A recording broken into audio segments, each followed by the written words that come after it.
আওয়াজটা শুনে প্রথমে কোন জায়গার কথা মাথায় আসছে তোমাদের? ঠিকই ধরেছ, দার্জিলিং। বাঙালিদের পছন্দের জায়গা দার্জিলিং। সপ্তাহে ৩-৪ দিন ছুটি পেলেই পাহাড়প্রেমী বাঙালিদের যে জায়গার কথা সবার আগে মাথায় আসে। ছোট থেকে যতবারই যাওয়া হোক না কেন, দার্জিলিং এর মধ্যে একটা আলাদা ব্যাপার আছে। যতবারই যাই নতুন করে জায়গাটার প্রেমে পড়ে যাই। হাই, তো ভিডিওটা জাস্ট এডিট করতে গিয়ে দেখলাম যে আমি ইন্ট্রো শ্যুটই করিনি। আমি ভেবেছিলাম কোনো বাচ্চাটা করা হয়নি। যাই হোক, তার জন্য বাড়িতে ফিরে জাস্ট কয়েক ঘন্টা হলো, এখনও ঘুম ঠিকমতো কাটেনি। সকালবেলা নেমেছি বাড়ি থেকে, ইন্ট্রো শ্যুটটা করছি। ফার্স্ট টাইম আমি কোনো বড় একটা ব্লগ করছি। ট্রাই করেছি, কতটা কি ইনফরমেশান দিতে পারবো জানি না, বাট নিজেদের এনজয়টাকে যতটা পেরেছি তুলে ধরার চেষ্টা করেছি। কিন্তু অনেক জায়গায় আমিও ভুলে গেছি ব্লগ করতে, ফার্স্ট টাইম হলে যেটা হয়। তো যাই হোক, আশা করি ব্লগটা দেখে হয়তো ভালো লাগবে, বাট কিছু ভুল ত্রুটি হলে প্লিজ পার্ডন মি। ব্লগটা থাকলো তোমাদের জন্য। আমি জানি না এটার সাথে কজন রিলেট করতে পারবে, বাট সিরিয়াসলি বলছি, এই মোমেন্টটার এক্সাইটমেন্ট না আমার মধ্যে আলাদাই কাজ করে। এই যে ভোর 4:30টার সময় গাড়ি থেকে নেমে পাহাড়ে যাওয়ার সাথে সানরাইজ, সবটা মিলে আলাদাই এক্সাইটমেন্ট কাজ করে, যেখানে সারা রাতের বাস জার্নির টায়ার্ডনেসও কোনো এফেক্ট ফেলতে পারে না। যারা পাহাড় ভালোবাসো, বিশেষ করে যারা নর্থ বেঙ্গলের পাহাড় ভালোবাসো, তাদের কাছে কিন্তু এই রাস্তাটা অচেনা নয়, বরং তাদের কাছে এই রাস্তাটা স্বর্গের সমান। যে যেমনই মুড নিয়ে আসুক, কেউ অফিসের চাপে, কেউ পড়াশোনার চাপে, কেউ রাগ নিয়ে, কেউ দুঃখ নিয়ে, এই একটা টার্নিং যেন সবার মন ভালো করার দায়িত্ব নিয়ে নেয়। কি অসাধারণ না? এই একটা টার্নিংয়ের পরেই তোমার মন ভালো করার ওষুধ পাহাড় দেখা যায়।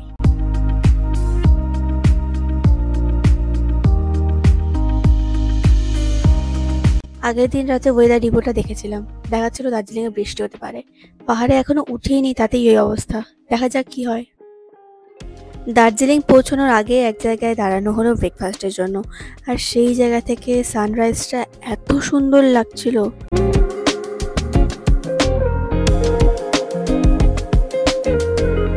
আমাদের ব্রেকফাস্টে ছিল মোমো আর ম্যাগি। পাহাড়ে ওঠার সময় গাড়িগুলো টিফিনের জন্য যেখানে দাঁড়ায়, সেই দোকানের মোমোগুলোর স্বাদ জাস্ট অসাধারণ হয়। নর্থ বেঙ্গল পাহাড় প্রেমীদের জন্য আরও একটি পরিচিত জায়গা। যারা চিনতে পারছো, এখানেই পজ করে জায়গাটার নাম আগে কমেন্টে লিখে এসো। সকালের এই মিষ্টি রোদে পাহাড়ের সৌন্দর্য যেন আরো 10 গুণ বেড়ে যায়, তাই না? কার্শিয়াং এর ভিউ পয়েন্টটা দেখার পর ঢুকে পড়লাম কার্শিয়াং মেন শহরে।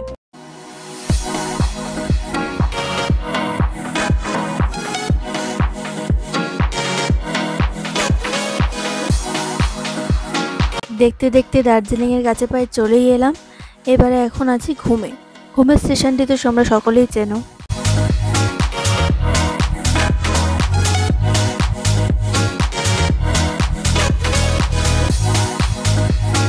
And finally, Darjeeling, the queen of hills. Finally আমরা দার্জিলিং এ পৌঁছে গেছি। আর এখানে একটু আগেই প্রচন্ড রোদ ছিল, বাট আমি ক্যামেরাটা অন করতে করতে মেঘলা হয়ে গেল। যাই হোক, আর আমরা প্রচন্ড টায়ার্ড আছি এখন। সবে পৌঁছালাম দার্জিলিং এ, কিন্তু আমরা চেকিং এর একটু আগেই চলে এসেছি, জন্য আমাদের এখানে একটু বসতে হচ্ছে। আমরা আছি এখন মেলে বসে, আর চেকিং টাইমটা হলে আমরা ঢুকে ফ্রেশ হবো। হ্যালো, আমরা চলে এসেছি হোটেলে, আর এখন আমরা ফ্রেশ হইনি, আমরা সবে হোটেলে ঢুকলাম। আমাদের রুমটা দেখাবো তোমাদের অবশ্যই। আমাদের রুম থেকে সামনে ভীষণ ভালো ভিউ পাওয়া যাচ্ছে, ভীষণ সুন্দর ভিউ পাওয়া যাচ্ছে, পুরো দার্জিলিংয়ের ক্যাভেন্টার্সের ভিউ, ক্লকের ভিউ। আমি মাইক ইউজ করার জন্য চারিপাশে প্রচুর আওয়াজ, এখানে এসে আমার কথা ঠিকমতো শোনাই যায়নি। তো বেসিক্যালি আমি এখানে বলছিলাম যে আমি এখানকার রাতের জন্য ওয়েট করছি, কারণ আমাদের হোটেলের সামনে থেকে এত ভালো ভিউ দেখা যাচ্ছে যে রাতের পাহাড় কেমন লাগে। ফাইনালি আমরা আমাদের রুমে চলে এসেছি, আমাদের চেকিং হয়ে গেছে। আমাদের রুমটা জাস্ট অসাধারণ, তোমাদের পুরো রুমটা আমি ঘুরে দেখাবো, আর রুমের ব্যালকনি থেকে যে ভিউটা আসছে সেটাও নিশ্চয়ই দেখাবো। মানে অসাধারণ ভিউ, পুরো দার্জিলিং এর ভিউ সেই রুমের ব্যালকনি থেকে পাওয়া যাচ্ছে।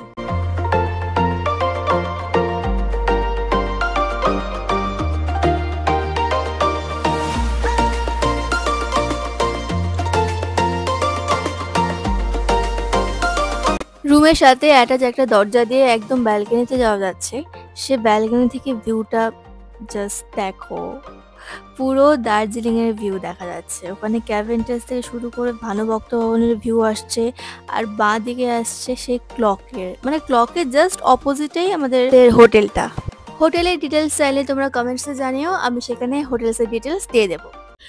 আমরা রেডি হয়ে বাইরে বেরিয়ে পড়েছি। আমরা আছি এই হোটেলটায়, হোটেল ক্যাপিটাল। এটার একদম টপ ফ্লোরে আমরা আছি।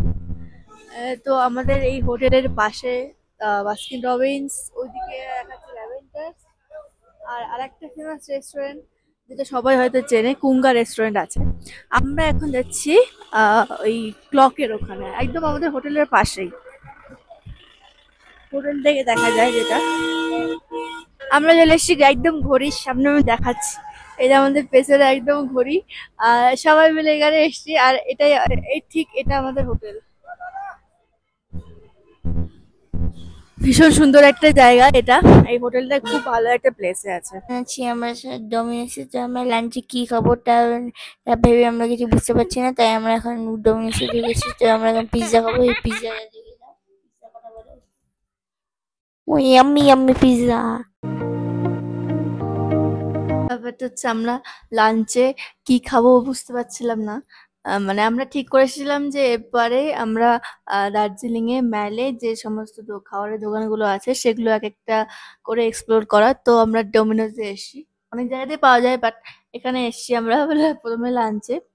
এখানে আমরা নিয়েছি চিজ ভলক্যানো ডিলাইট চিকেন, এরকম কিছু একটা হবে। যাই হোক, আমরা এখানে লাঞ্চ করে বেরোলাম, কিন্তু আমাদের আজকে ইচ্ছে ছিল রোপওয়েতে ওঠার, কিন্তু রোপওয়ে আজকে বন্ধ, যেহেতু থার্সডে আজকে, সেটা আমাদের জানা ছিল না। অ্যাকচুয়ালি এখানে আমাদেরকে মিসগাইড করা হয়েছে। মানে আমরা একজন কাছে শুনেছিলাম, সে বলেছিল যে থার্সডে করে বন্ধ থাকে, বাট পরে একজন ড্রাইভার আমাদের বলে যে থার্সডে কোনো বন্ধ থাকে না। তবে এটা ঠিক যে রোপওয়ের টিকিট কিন্তু দেরি করে গেলে পাওয়া যায় না। এইবারে দার্জিলিং ঘোরাটা আমরা একটু অন্যরকম প্ল্যান করে গেছিলাম। মানে আমরা ভেবেছিলাম যে আমরা বিভিন্ন জায়গায় ঘুরবো কম, মানে রাত 3টেয় উঠে টাইগার হিলে যাওয়ার তাড়া থাকবে না, বা সকালে উঠে বাতাসিয়া লুপ যাওয়ার তাড়া থাকবে না। বাট আমরা সব জায়গাতেই যাব, বাট একটু ধীরে সুস্থে, একটু আরাম আয়েশ করে। তো সেদিন লাঞ্চের পর একটা সফটি খেয়ে আমরা বেরিয়েছিলাম লামহাটার উদ্দেশ্যে, লামহাটা ইকো পার্কে। তাছাড়া আমরা আরও বেশ কয়েকটা প্লেসে গিয়েছি। এখন লামহাটা ইকো পার্কে ওয়েদার এখানে ভীষণই সুন্দর। এখন আমরা আসলাম, একটু মেঘলা মেঘলা হয়ে গেছে। তো ব্যাপারটা হলো, এখানে একটা হাইকিং পয়েন্ট আছে, মানে অনেকটা উপরে উঠে গিয়ে একটা লেক পাওয়া যাবে। তো সেখানে যদি আপনারা কেউ চান তো হাইকিং করতে পারেন। অনেকটা উপরে উঠতে হয়, আমি একটুখানি উপরে উঠেছি, আর পারিনি, আমি বসে গেছি। এই ওপরে আরও উপরে যেতে হয়। তারপরে যদি কেউ পছন্দ করেন ট্রেকিং বা হাইকিং, তারা করতেই পারেন। এই মার্চ এপ্রিল মে এই সময় পাহাড় যাওয়ার উপরই পাওয়া হলেও অন্য একটা জায়গায় যাওয়ার জন্য। বাট এই জায়গাটা, ও মাই গড, যখন মেঘ আসছে অসাধারণ, অসাধারণ দেখার মতো ফুল আছে। সবসময় হয়তো থাকে না, সব সিজনে হয়তো থাকে না। Wow wow wow wow wow, কি কালারফুল একটা ওয়ার্ল্ড। সুন্দর একটা লেক আছে, আর উপরে গেলে সিনারি খুব ভালো দেখা যায়। ওখানে আমি যাইনি, আমি যেতে পারিনি, বাবা আর ভাই গেছিলো, ওখানে আমি যেতে পারিনি। এই জায়গাটা খুব পছন্দ হয়েছে, আমি এক সময় আসবো শুধু এই জায়গাটার জন্যই, একটা হোয়াইট ড্রেস পরে। এত দূর জার্নি করে এসে সাধারণত ঘুম পাওয়ার কথা, পাচ্ছিলও তাই। প্রচণ্ড ঘুমে চোখ বন্ধ হয়ে যাচ্ছিল, কিন্তু বিশ্বাস করো এই রাস্তাটা, এই পাহাড়ের এই রাস্তাগুলো এতটাই সুন্দর হয় যে কোনোভাবেই ঘুমোতে ইচ্ছে করবে না। এরপরে আমরা চলে গেছিলাম তিনচুলে ভিউ পয়েন্টে। এখন অনেকটা মেঘলা ওয়েদার, কিন্তু আমাদের সাথে যিনি ছিলেন ড্রাইভার দাদা, উনি বলছিলেন ওয়েদার ক্লিয়ার থাকলে এখান থেকে নাকি সিকিমের পুরো ভিউটা দেখা যায়। ধীরে ধীরে ওয়েদার তখন অনেকটাই খারাপ করে এসেছিল, অনেক মেঘ দেখা যাচ্ছিল তখন চারিপাশে, রাস্তা খুব খারাপ। এরপরে আমরা যাচ্ছিলাম তাকদার দিকে, আর সত্যি বলতে তিনচুলে থেকে তাকদা যাওয়ার রাস্তায় সত্যি কোনো কোনো জায়গায় অনেকটা খারাপ রাস্তা ছিল। এটাকে খারাপ ওয়েদার কি করে বলে বলো? পাহাড়ে তো এরকমই ওয়েদার হওয়া উচিত। রোদ তো আমাদের বাড়ির দিকেও পাওয়া যায়। বৃহস্পতিবার করে তাকদার অর্কিড হাউস বন্ধ থাকে, সেটা আমরা জানতাম। তবে মূলত আমরা দেখতে গেছিলাম ব্রিটিশ আমলের বাংলোগুলোকে। এখন আছি বাতাসিয়া লুপে, এই জায়গাটাতে বারবার আসলে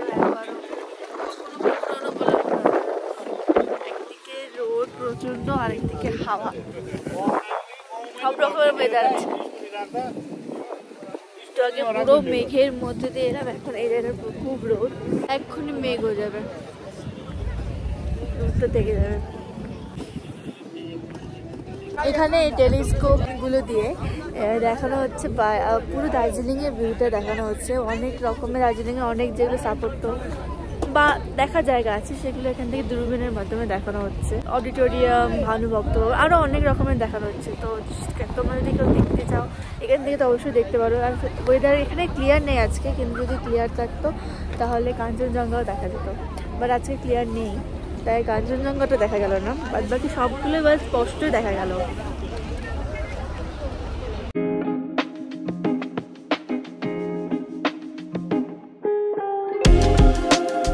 দার্জিলিং ম্যালে ফিরে আবার সানসেট, সাথে ক্যাভেন্টার্স কফি। সে সময় ক্যাভেন্টার্সের কফি, হট চকলেট আর নাগেটস নিয়ে আমরা আবার বেরিয়ে গেলাম। যেহেতু ভাই সেখানে নাগেটস বা কিছু খায়নি, তার জন্য ভাই ওয়াও মোমোতে এসে আবার চিকেন মোমো অর্ডার করেছে। ওয়েদার রিপোর্টে তুমুল বৃষ্টি দেখালেও লাকিলি আমরা কোনো বৃষ্টি পাইনি সেদিন।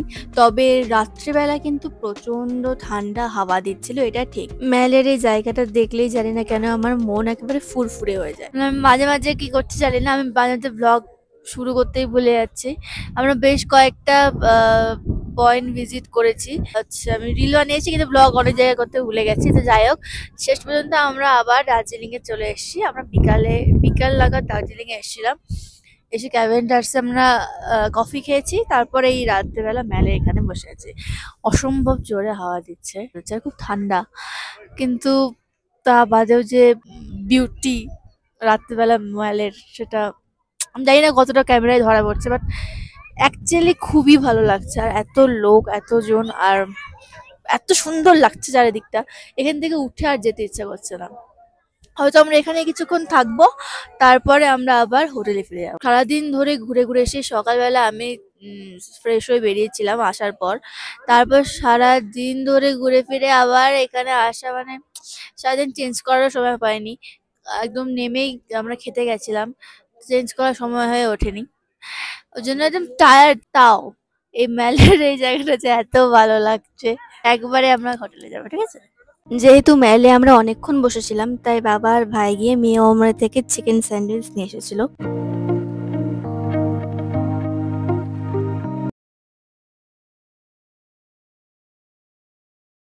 এরপরে ডিনারের জন্য আমরা যাচ্ছি কেএফসিতে, কারণ আমাদের কারোরই ভাত খাওয়ার ইচ্ছে ছিল। ডিনারে এসেছি, ডিনারে আমরা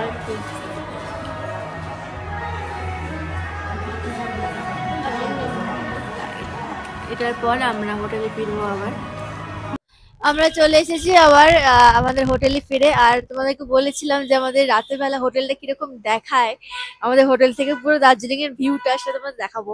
তো আমি দেখাতে বলবো পুরো দার্জিলিং, এখান থেকে পুরো দার্জিলিংটা দেখা যাচ্ছে, পুরো এটা দার্জিলিং সিটি। আর ঘড়ির কালার এখন কিন্তু চেঞ্জ হয়ে গেছে রাত্রিবেলা, কি অসাধারণ লাগছে এখান থেকে ঘড়িটা দেখতে।